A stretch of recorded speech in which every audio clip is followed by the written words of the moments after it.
పప్పు పులుసు చేస్తున్నాను. ఫస్ట్ దానికోసము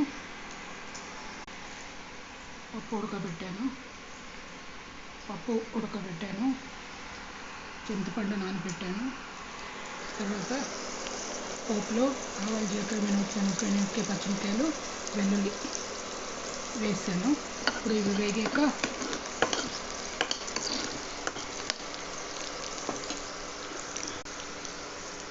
అందులో పప్పు వేసి చింతపండు పులుసు పిసికేసి ఉప్పు, పసుపు, కొంచెం కారపొడిను, అయినా మనకు కావాలంటే కొంచెం అల్లం వెల్లుల్లి ముద్ద, గరం మసాలా కూడా వేసుకోవచ్చు. కానీ వేయట్లేదు లైట్గా నైట్ అని.